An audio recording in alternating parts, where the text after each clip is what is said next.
Welcome back to my channel, Obsessed with Christmas. I'm Rebecca, and today I'm going to show you how to make a waterfall for your village. You are going to need Woodland Scenics water effects, their realistic water, some parchment paper, and a couple of toothpicks. Stay tuned. I have my piece of parchment paper as well as my bottle of water effects from Woodland Scenics. And this is what we are going to use to make our waterfall.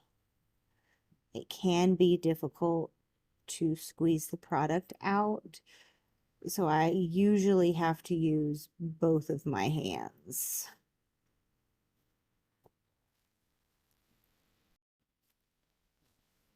Each line may not be the same, but that's okay. We'll see why in step 2 after all the lines are drawn.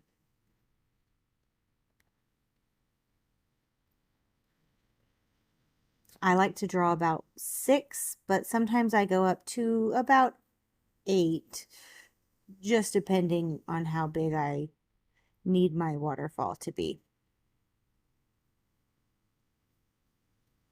And now that I've had something to hold my parchment paper, this will go much more quickly. And I'm just finishing up putting the last couple of lines for my waterfall.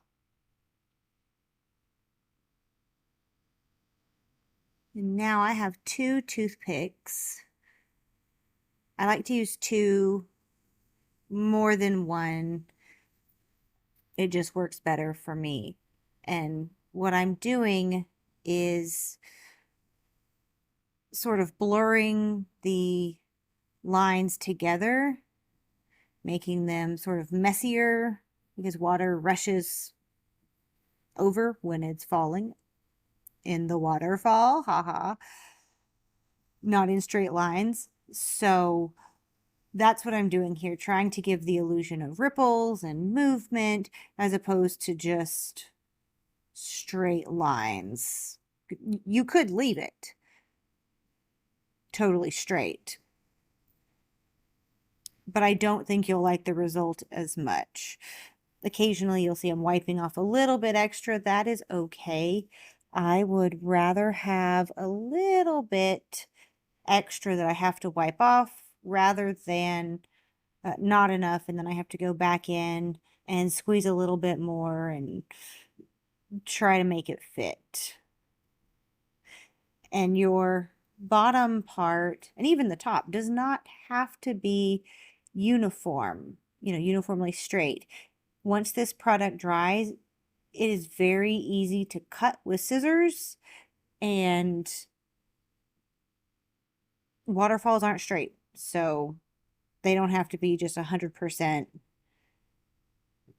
straight on the top and bottom.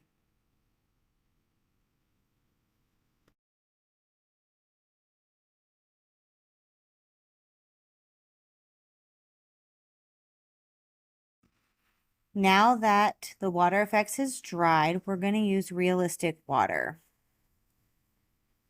You can see it's dry because it's clear. I've already picked it up, taken it off. It comes off the parchment paper very easily. So we're going to lay it back down flat, and we're going to pour our realistic water over it. You don't need a lot.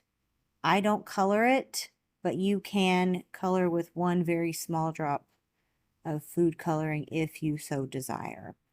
I know it looks a little murky right now, but it will dry 100% clear.